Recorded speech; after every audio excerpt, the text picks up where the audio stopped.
सो आइए हम लोग चलते हैं इफिशियंस चैप्टर 4। हम लोग मैं आपको कुछ दिखाना चाहता हूँ।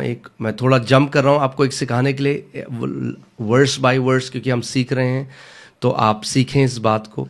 Let us look at Ephesians chapter और 4 इफिशियंस 4, इफिसियों 4 और उसकी 8वीं आयत को मैं पढ़ता हूँ।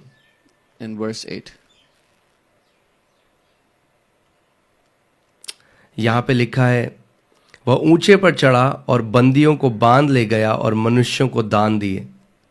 It says, therefore he says, when he ascended on high, he led captivity captive and gave gifts to men.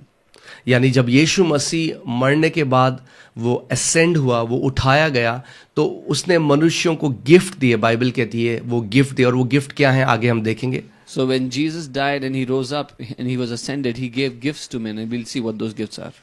और हम 11वीं आयत को देखते हैं। Look at the 11th verse. इसमें लिखा है, और उसने कुछ को प्रेरित नियुक्त करके, और कुछ को भविष्यद्वक्ता नियुक्त करके, और कुछ को सुसमाचार सुनाने वाले नियुक्त करके, और कुछ को रखवाले और उपदेशक नियुक्त करके दे दिया। And he himself gave some to be apostles, some prophets, some evangelists, and some pastors and teachers, and for the equipping of the saints for the work of the ministry. जिससे पवित्र लोग सिद्ध हो जाएं, For the equipping of the saints for the work of the ministry. और सेवा का काम किया जाए और मसीह की देह उन्नति पाए। For the edifying of the body of Christ.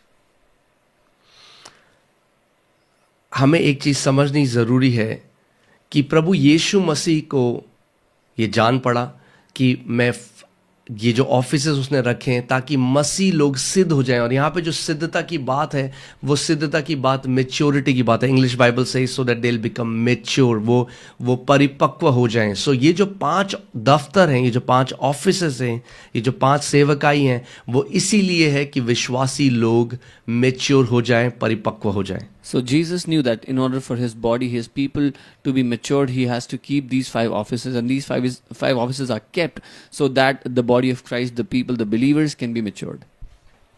आगे, सिद्ध हो जाएं, सेवा का काम किया जाए और मसीह की देह उन्नति पाए। For the edifying of the body of Christ. जब तक कि हम सब के सब विश्वास और परमेश्वर के पुत्र की पहचान में एक न हो जाएं, और एक सिद्ध मनुष्य न बन जाएं, और मसीह के पूरे डील डॉल तक न बढ़ जाएं। Till we all come to the unity of faith and of the knowledge of the Son of God, to a perfect man, to the measure of the stature of the fullness of Christ. So ये जो ministry gift हैं, ये कब तक कलीसिया में रहेंगे? So till when will these ministry gifts remain in the church? The Bible says till all come in the unity of faith. Bible कहती है जब तक मसीह में विश्वास में एकता में ना जाए। Now I want to ask you this question. मैं आपसे सवाल करता हूँ, Have all come in the unity of faith क्या सब आ चुके हैं विश्वास में एकता में and of the knowledge of Son of God? परमेश्वर के पुत्र के ज्ञान में? क्या हर किसी विश्वासी को परमेश्वर के पुत्र का ज्ञान है? Has every believer obtained the knowledge of the Son of God? Unto the measure of the fullness of Christ, क्या हम सब जान गए हैं कि वो मिरास कितनी महान है जो परमेश्वर ने हम सब के लिए रखी है? Have we all come to know the greatness of the inheritance that God has kept for us? Answer है नहीं। Yeah, the answer is no. आज बहुत सारे विश्वासी हैं जो अभी इमेच्योर हैं, जिनको बढ़ना जरूरी है, और जब तक वो विश्वासी रहेंगे ये 5-fold मिनिस्ट्री गिफ्ट भी रहेगा। There are many believers today that are immature, and as long as those believers exist, these 5-fold gifts will exist. Amen. आपको समझना जरूरी है, जो ये सारी टीचिंग है, ये एंटी क्राइस्ट शिक्षाएं हैं जो कलीसिया के अंदर आ गई, और जो शैतान इसीलिए इन ऑफिसेस को अटैक करता है क्योंकि वो जानता है कि अगर ये ऑफिसेस रहेंगे तो जो परमेश्वर ने जिन कामों के लिए ऑफिसेस रखे हैं वो काम भी होंगे, लोग परिपक्व होंगे, सेवा का काम किया जाएगा, लोग परिपूर्णता में बढ़ेंगे मसीह की। All these teachings are anti-Christ teachings because the devil knows if these offices remain, the people will mature, they will grow, the work of the ministry will grow. Amen.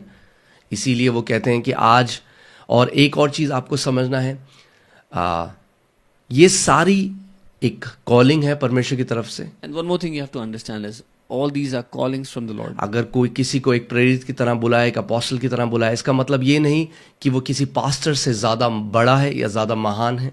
If someone's called as an apostle, does not mean that they are greater than a pastor.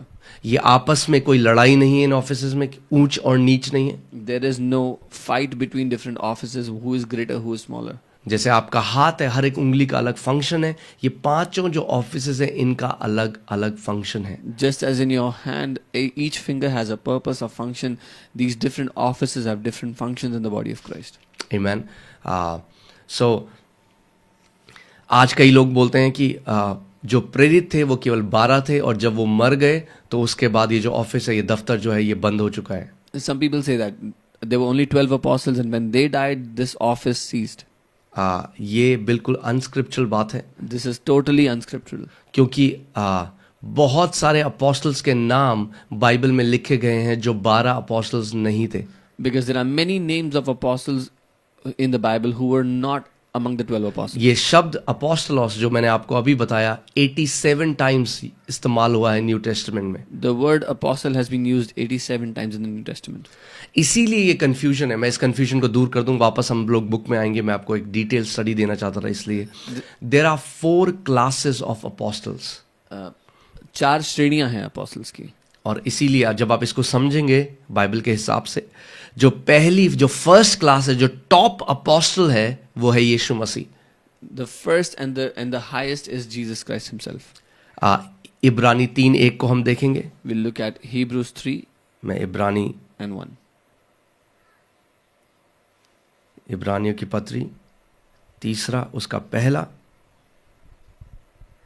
इसमें लिखा है, इसीलिए हे पवित्र भाइयों, तुम जो स्वर्गीय बुलाहट में भागी हो, उस प्रेरित और महायाजक यीशु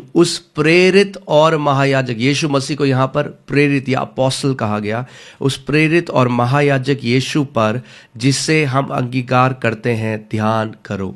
Therefore, holy brethren, partakers of the heavenly calling, consider the apostle and high priest of our confession, Christ Jesus. Amen. So आपको समझना पड़ेगा जो 5 दफ्तर हैं उनके हेड में यीशु मसीह खड़ा होता है। So you have to understand that at the head of all these 5 offices is Jesus Christ himself. Amen.